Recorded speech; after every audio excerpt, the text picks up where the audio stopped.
அனைவருக்கும் வணக்கம். தமிழகத்தில் ஜூன் 6ஆம் தேதி பள்ளிகள் திறக்க உள்ள நிலையில் சற்று முன்பு மாணவர்களுக்கு முக்கியமான அறிவிப்பை தமிழக அரசு வெளியிட்டிருக்கிறது. இதை பற்றி விரிவாக தெரிஞ்சுக்கணும்னா இந்த வீடியோவை ஸ்கிப் பண்ணாமல் கடைசி வரைக்கும் முழுமையாக பாருங்கள். இந்த வீடியோக்குள்ளே போகிறதுக்கு முன்னாடி இந்த வீடியோக்கு ஒரு லைக் பட்டனை ப்ரெஸ் பண்ணிடுங்க. இதுவரைக்கும் நீங்கள் என்னோட சேனலை சப்ஸ்கிரைப் பண்ணாமல் இருந்தீங்கன்னா மறக்காமல் சப்ஸ்கிரைப் பண்ணிக்கோங்க. கூடவே அந்த பெல் சிம்லையும் மறக்காமல் கிளிக் பண்ணிக்கோங்க. சரி, வாங்க இப்போது வீடியோக்குள்ளே போகலாம்.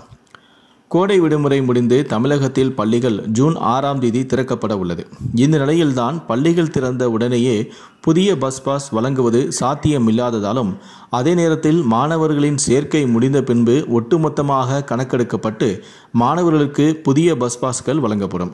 அதுவரை மாணவ மாணவிகள் தங்களுடைய பழைய அடையாள அட்டை மற்றும் கடந்த ஆண்டு வழங்கப்பட்ட பஸ் பாஸையே பேருந்துகளில் காண்பித்து பயணம் மேற்கொள்ளலாம் என போக்குவரத்து துறை தெரிவித்துள்ளது. மாணவ மாணவியருக்கு விரைந்து பஸ் பாஸ் வழங்க போக்குவரத்து கழகம் அதிகாரிகளும் பள்ளி கல்வித்துறை அதிகாரிகளுடன் இணைந்து செயல்பட்டு வருகிறார்கள்.